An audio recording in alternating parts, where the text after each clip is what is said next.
Welcome friends, Soma's blog থেকে daily blog নিয়ে এসেছি। আশা করি বন্ধুরা তোমরা সবাই ভালো আছো। হ্যাপি দুর্গাপূজায় সবাইকে ভালোবাসা জানিয়ে ব্লগটা শুরু করলাম। এটা অষ্টমী আর নবমীর ব্লগ আমি দিতে থাকছি, দেখতে থাকো তোমরা। আমরা কিন্তু রেস্টুরেন্টে খাওয়া দাওয়াও করেছি, ঠাকুর দেখাও করেছি, সব কিছুই তোমাদের সাথে শেয়ার করছি। এবার কিন্তু সব অনেক জায়গারই ভীষণ ভালো ভালো ঠাকুর হয়েছে। মোটামুটি কিছুটা দেখা হয়েছে, কিছুটা আমার মেয়ে ঘুরতে গিয়ে তুলে নিয়ে এসেছে, সেগুলো তোমাদের সাথে কিছু কিছু করে শেয়ার করব, কেননা অনেক বড় হয়ে যাবে তাহলে ব্লগটা, সেই জন্য খুবই অল্প করে শেয়ার করছি। আর আমার তো রান্নাবান্না আমি দিতেই থাকবো, সেই জন্য এখানে কিন্তু এই ব্লগের মধ্যে মাটন কষা দেওয়া আছে, তোমরা কিন্তু অবশ্যই দেখো। এবার মণ্ডপে দেখো, এখানে এটা হচ্ছে দমদম এলাকার ঠাকুর, সেটা হচ্ছে তোমাদের সাথে শেয়ার করছি। খুবই ভালো লাগবে। তোমরা সব জায়গারই মোটামুটি ঠাকুর দেখো, যার যার কিছু কিছু জায়গা আছে সত্যি ভালো হয় ঠাকুর, অনেক ঠাকুরই আমাদের দেখা হয় না। দেখো সারদা মার কত সুন্দর একটা ছবি, এই রূপটা দেখতে ভীষণই ভালো লাগলো। আর তারপরে তো রান্না আছেই, দেখো মাটন কষা করেছি। আর তোমরাও সবাই ভালো ভালো রান্না করছো বাড়িতে পুজো উপলক্ষে, সেই মাটন কষার রেসিপিটা তোমাদের সাথে শেয়ার করলাম। মাটন কষার মধ্যে মাটন নিয়েছি, আলু নিয়েছি, আর এদিকে পেঁয়াজ, আদা, রসুন, কাঁচা লঙ্কা, টমেটো, আর এদিকে একটা ছোটো বাটির মধ্যে যে পেঁয়াজটা, এটা হচ্ছে বেরেস্তার জন্য নিয়েছি। এই যেটা হচ্ছে দেখো ডুমো ডুমো করে কেটে নিয়েছি, সেই যেই পেঁয়াজটা সেটা কিন্তু আমি মিক্সিতে পেস্ট করে ম্যারিনেট করব।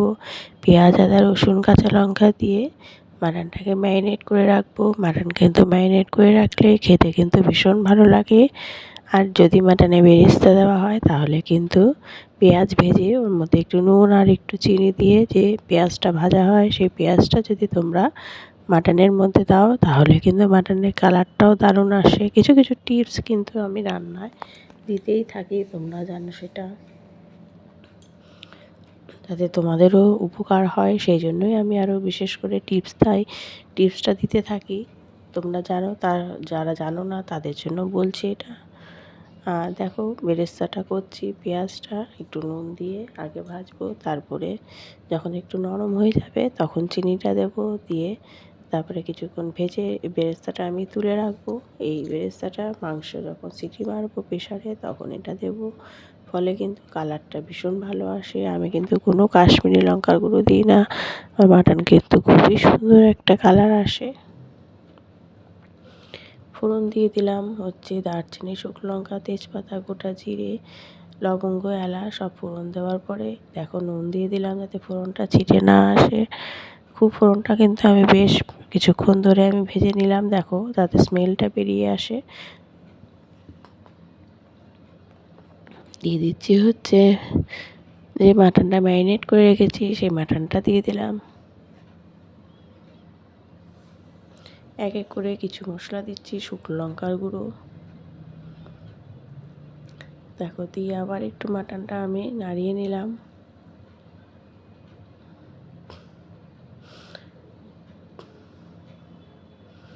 দিয়ে দিচ্ছি হচ্ছে টমেটো,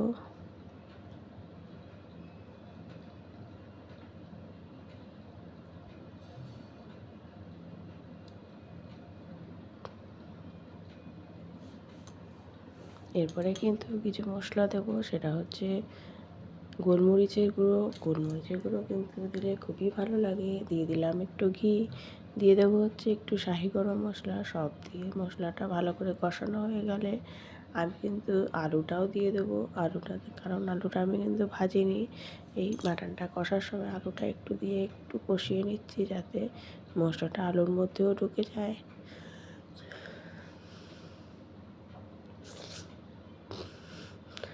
আর ভালো কালারের জন্য আমি দেবো হচ্ছে চায়ের লিকার। এই জলটা যে ঝোলটা হবে, যেই কাইটা হবে সেটা কিন্তু আমি চায়ের লিকারটাই দিই। দিয়ে দেখো বেরেস্তাটা দিয়ে একদম প্রেসারে সিটি মেরে নিয়েছি 7-8টা। দারুণ হয় এই মাটনটা, কোনো কিচ্ছু গলে না, না মাটন না আলু কিছুই কিন্তু গলে না। খুবই ভালো হয়। এই মাটনটা কিন্তু সব কিছুর সাথে খুবই ভালো লাগে খেতে।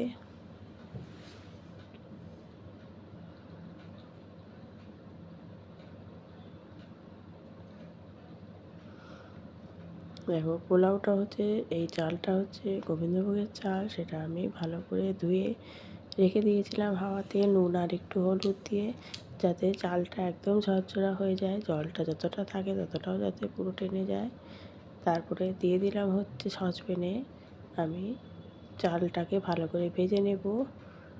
আর এদিকে আমি ফোড়ন দিয়েছি দারচিনি, এলাচ আর একটু তেজপাতা, ফোড়নটাও দিয়ে দিলাম এর মধ্যে। আর ঘি আর তেল দিয়ে এই চালটাকে আমি ভাজবো। ভালো করে ভাজা হয়ে গেলে আমি পরিমাণ মতো জল দেব।